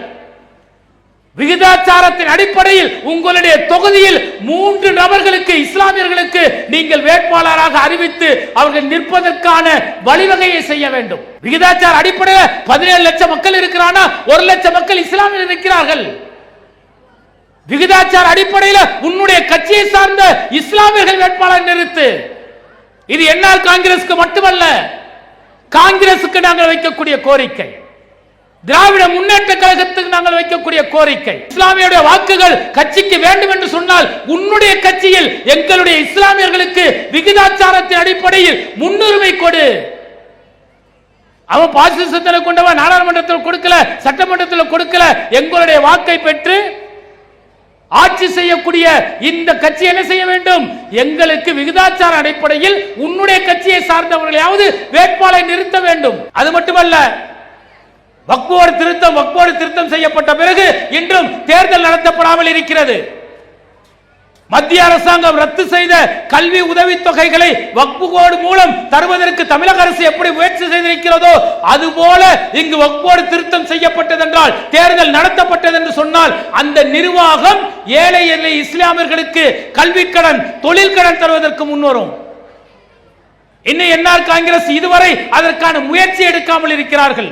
இஸ்லாமியர்கள் வாக்கு மட்டும் வேணும், இஸ்லாமியர்களுக்கு நல்லது செய்துவிடக் கூடாது என்று அந்த கட்சி நினைத்துக் கொண்டிருந்தால் வரக்கூடிய சட்டமன்ற தேர்தலில் சரியான பாடத்தை இஸ்லாமியர்கள் புகட்டுவார்கள். இடஒதுக்கீடு கொடுத்து கொண்டிருக்கீங்க, 27% இடஒதுக்கீடு ஓபிசி அடிப்படையில் நீங்க கொடுக்கிறீர்கள், அதில் இஸ்லாமியர்கள் வருகிறார்கள். உங்களுடைய கல்வியில, உங்களுடைய வேலை வாய்ப்பில, யூனியன் அரசாங்கத்தின் கல்வியிலும் வேலை வாய்ப்பிலும் இஸ்லாமியர்கள் எத்தனை நபர்கள் பயனடைந்திருக்கிறார்கள்? வெள்ளை அறிக்கை நீங்கள் கொடுக்க வேண்டும். ஓபிசிங்கிற முறையில் இஸ்லாமியர்களை புறம் தள்ளிவிட்டு எல்லா அரசு வேலைகளிலும் கல்வி நிலையங்களிலும் உங்களையே நீங்கள் போட்டுக் கொண்டால் இஸ்லாமியர்கள் என்ன பயனடைந்திருக்கிறார்கள் எப்படி நாங்கள் தெரிந்து கொள்வது? வெள்ளை அறிக்கை கொடுங்கள். இத்தனை வேலை வாய்ப்புகளில் ஓபிசி அடிப்படையில் இஸ்லாமியர்கள் பயனடைந்திருக்கிறார்கள் என்று என்ஆர் காங்கிரஸ் சொன்னால் வாக்களிப்பதை பற்றி சிந்திப்போம். எங்க சமுதாயத்திற்கு நல்லது செய்தால் நாங்கள் அவர்களுக்கு நன்றி கடன் படுவோமே தவிர எங்களை ஏமாற்றி எங்களுடைய வாக்குகளை பெற மட்டும் குறியாக இருந்தீர்கள் என்றால் நிச்சயம் வரக்கூடிய சட்டமன்ற தேர்தலில் அதற்கு சரியான பாடத்தை ஒட்டுமொத்த இஸ்லாமியர்களும் புகட்டுவார்கள். அதைவிட ஆச்சரியப்படக்கூடிய, அதிர வைக்கக்கூடிய செய்தி என்ன தெரியுமா? பாண்டிச்சேரிங்கிற ஒரு சின்ன யூனியன் இன்றைக்கு 140 மக்கள் கோடியும் பேசக்கூடிய ஒரு இடமாக மாறி இருக்கிறது. எதுல தெரியுமா? போலி மருந்து தயாரிப்பில். மிகப்பெரிய சன்பார்மா போன்ற மிகப்பெரிய நிறுவனங்களின் மருந்துகளை சர்வசாதாரணமாக திருமணம் போன்ற பகுதிகளில் போலி தொழிற்சாலைகள் வைத்துக் கொண்டு போலி மருந்துகளை தயாரித்துக் கொண்டிருக்கிறார்கள். 1000 கோடிக்கு மேல் போலி மருந்துகள் தயாரிக்கப்பட்டு நாடு முழுவதும் விநியோகிக்கப்பட்டிருக்கிறது. எவ்வளவு பெரிய அபத்தம் தெரியுமா? எங்க நான் போய் காய்ச்சலுக்கு ஒரு மாத்திரை வாங்குறேங்க, என்னுடைய உடல்நிலை சரியில்லை, காய்ச்சலுக்கு வாங்குற மாத்திரை கூட போலி என்று சொன்னால் இந்த அநியாயக்காரர்கள், இந்த அயோக்கியர்கள் என்ன செய்திருக்கிறார்கள் தெரியுமா? ஒரு மாத்திரை கேன்சருக்கு 3000 ரூபாய், அந்த மாத்திரையை போலியா தயார் பண்றாங்க. கேன்சரா இருக்க எவ்வளவு பாதிக்கப்பட்டிருப்பான், எவ்வளவு துன்பத்தில் இருப்பான், துயரத்தில் இருப்பான். பொருளாதாரம் இல்லாதவன் எவ்வளவு கஷ்டப்பட்டு அந்த பொருளாதாரத்தை திரட்டி அந்த மாத்திரை வாங்க போவான். அந்த மாத்திரை போலியை தயாரித்து வித்துட்டு இருக்காங்க. பாண்டிச்சேரியில் தயாரிக்கப்பட்ட மருந்துகள் நாடு முழுவதும் இன்றைக்கு பல்வேறு பார்மா ஏஜென்சிகளுக்கும் பல்வேறு மருத்துவமனை கடைகளுக்கும் பார்மசிகளுக்கும் சென்று இருக்கிறது. இது இந்த அரசாங்கம் எப்படி மீட்டெடுக்க போகிறது? அப்பாவி மக்களுடைய உயிரோடு விளையாடி கொண்டிருக்கிறார்கள். அதற்கு உறுதுணையாக இந்த என்ஆர் காங்கிரஸ் இருக்கிறது. ஒரு மருந்து கம்பெனி இருந்தால் மாநிலத்தின் மருத்துவத்துறை என்ன செய்ய வேண்டும்? சுகாதார நலத்துறை என்ன செய்ய வேண்டும்? அந்த கம்பெனி ஆய்வு செய்யணும். என்னென்ன மருந்து தயார் பண்ற என்று அவருடைய மாசு கட்டுப்பாட்டு சம்பந்தமா எல்லாத்தையும் ஆய்வு செய்ய வேண்டும். ஆனால் இந்த அரசாங்கம் செய்ததா? லஞ்சத்தை வாங்கிக் கொண்டு இந்த அதிகாரத்தில் இருக்கவர்கள், ஆட்சியில் இருப்பவர்கள் பலர்கள் பினாமியாக அந்த மருத்துவ போலி கம்பெனிகளை நடத்தியிருக்கிறார்கள் என்றால், நாட்டுக்கு நல்லது செய்யறேன்னு நம்மளுடைய வாக்க வாங்கி போலி மருந்துகளை தயாரித்து மக்களுடைய உயிரோடு விளையாடுகிறார்களே, இவர்கள் எவ்வளவு பெரிய அயோக்கியர்கள் என்பதை புரிந்து கொள்ள வேண்டும். இதற்கு ஆளக்கூடிய என்ஆர் காங்கிரஸ் பாண்டிச்சேரி முதல்வர் என்ன பதில் அளிக்க போகிறார்? வரக்கூடிய சட்டமன்ற தேர்தலில் இதற்கு நீங்கள் சரியான பதிலை சொல்லவில்லை என்றால், சம்பந்தப்பட்டவர்கள் மீது கடுமையான நடவடிக்கைகள் எடுக்கப்படவில்லை என்றால், சம்பந்தப்பட்டவர்கள் யார் என மக்களுக்கு தெரியப்படுத்தவில்லை என்றால், கடுமையான விளைவுகள் வாக்குகள் மூலம் என்ஆர் காங்கிரஸ் சந்திக்கும். எல்லாத்தையும் விட்டுட்டாரு. ரெஸ்டோ பார் மட்டும் 500-600 தொடங்கிட்டு இருக்கிறாரு. படிக்கிறவன் பச்சை பிள்ளையெல்லாம் பார்ல உட்கார்ந்து இருக்கிறானாங்க. 16 வயசு படிச்சவன் பார்ல உட்கார்ந்து தண்ணி அடிச்சுக்கிட்டு இருக்கிறானே. குடியிருப்பு பகுதியில் எல்லாம் இன்றைக்கு ரெஸ்டோ பார்கள் வந்து விட்டதே. பெண்கள் நடமாட முடியவில்லை. கன்னி பெண்கள் வெளியே செல்ல முடியவில்லை. இந்த ரெஸ்டோ பாரை திறக்க வேண்டிய இந்த முதல்வர், திறந்து வைக்கக்கூடிய இந்த முதல்வர் மாநிலத்தில் அக்கறை எடுத்திருக்கிறாரா? இந்த இருக்க பஸ் ஸ்டாண்ட் இருக்கு இல்லையா, பஸ் ஸ்டாண்டை பிரமாண்டமா கட்டி வச்சிருக்கிறாரு. அந்த 2 ரோடை இணைக்கக்கூடிய பாலம் இருக்குல்ல, காலையில இறங்கி அந்த பாலத்தில் ரோட கடக்கலான்னு மேல போயிட்டு திரும்ப வந்துட்டான். பாத்ரூம் கூட நல்லா இருக்குங்க. கழிவு சென்றிருக்கிறார்கள், சிறுநீர் சென்றிருக்கிறார்கள், போதை அடிச்சு அங்க படுத்து கிடக்கிறான். கன்றாவியா இருக்கு. ஒரு மைய பகுதி, ஒரு பேருந்து நிலையத்தை கடக்கக்கூடிய மேற்பாலம் எப்படி இருக்கிறது என்றால், கழிவறை, பொது கழிவறை கூட தேவலாம் என்று சொல்லக்கூடிய அளவிற்கு மிக மோசமாக இருக்கிறது. இதை ஆளக்கூடிய பாண்டிச்சேரி முதல்வர் கண்டும் காணாமல் இருக்கிறார். ஆனால் ரெஸ்டோ பாரை மட்டும் தினந்தோறும் திறந்து கொண்டிருக்கிறார். வெக்கமா இல்லையா? இதையெல்லாம் செஞ்சுட்டு தான் மக்கள்கிட்ட வாக்கு கேட்க போகிறீர்களா? பாச சிந்தனை கொண்டவர்கள் இஸ்லாமியர்களை வஞ்சிக்கிறார்கள் என்றால் நீங்க எப்படி வஞ்சிக்கிறீங்க? இஸ்லாமியர்கள் வாக்குகளை பெற்றுவிட்டு இஸ்லாமியர்களுக்கு நல்லது செய்யறோம் சொல்லிவிட்டு, இடஒதுக்கீட்டில் எங்களுடைய நிலை தெரியவில்லை. இஸ்லாமியர்கள் அதிக பகுதி வசிக்கக்கூடிய பகுதிகளிலேயே நீங்க ரெஸ்டோ பார்களை திறக்கிறீர்கள். உங்கள் ஆட்சியில் தான், ஆட்சி முடிவடையக்கூடிய தருணத்தில் தான் போலி மருந்தாளிகள் கண்டுபிடிக்கப்பட்டிருக்கிறது. பஸ் ஸ்டாண்ட் மேம்பாலம் கழிவறை விட மோசமாக இருக்கிறது. இதற்கு இந்த முதல்வர் என்ன பதிலை சொல்ல போகிறார்கள்? எதிர்பார்த்துக்கிட்டு இருக்கிறோம். வருகிற சட்டமன்ற தேர்தல், அதில் நிற்கக்கூடிய ஒவ்வொரு வேட்பாளரும் இதற்கு சரியான பதிலை சொல்லவில்லை என்று சொன்னால், ஒட்டுமொத்த இஸ்லாமியர்களும் யாரை தேர்ந்தெடுக்க வேண்டும் என்பது அந்த நேரத்தில் தீர்மானிக்கக்கூடியவர்களாக இருப்பார்கள். இறுதியாக எத்தனை அடக்குமுறைகள் வரட்டும், இன்றைக்கு மோடி அரசாங்கம் இருக்கட்டும் அல்லது யோகி அரசாங்கம் இருக்கட்டும், இதைவிட அப்பன் ஆண்டு அரசாங்கத்தை எல்லாம் இஸ்லாமியர்கள் பார்த்தவர்கள். புரோன் அரசாங்கத்தை விட இவர்கள் என்ன மிகப்பெரிய கூடியவர்களா? அவர்களையே அள்ளி தூக்கி எறிந்த சமூகம் இது. இப்ராஹிம் அலைஹிஸ்ஸலாம் வரலாறு எங்களுக்கு விதை போடுகிறது, நெஞ்சில் ஆர்வத்தை ஊட்டுகிறது, தைரியத்தை ஊட்டுகிறது, தன்னம்பிக்கை ஊட்டுகிறது. நாங்கள் அஞ்ச மாட்டோம். ஓரிரை கொள்கை உறுதியாக இருப்போம். அச்சப்படாதீர்கள், கவலைப்படாதீர்கள். படைத்த ரப்பை மட்டுமே நீங்கள் வணங்கும் பொழுது, அந்த ஓரிரை கொள்கையில் பின்பற்றும் பொழுது அல்லாஹ் தஆலா என்ன செய்கின்றான்? நீங்கள் கவலைப்படாதீர்கள், அச்சப்படாதீர்கள், உங்களுக்கு வாக்களிக்கப்பட்ட சோனம் கொடுக்கப்பட்டு தீரும் என்கின்றான். அந்த சோனத்திற்காக வாழக்கூடியவர்கள் நாங்கள். நீ எவ்வளவு அடக்குமுறைகளை செய்தாலும் நாங்கள் அடங்க மாட்டோம், அடங்க மறுப்போம். படைத்த இறைவனுக்கு அஞ்சக்கூடியவர்கள் என்று சொல்லி என்னுடைய உரையை நிறைவு செய்கின்றேன். அஸ்ஸலாமு அலைக்கும் வரஹ்மத்துல்லாஹி வபரகாத்துஹு. அல்லாஹு அக்பர். அல்லாஹ்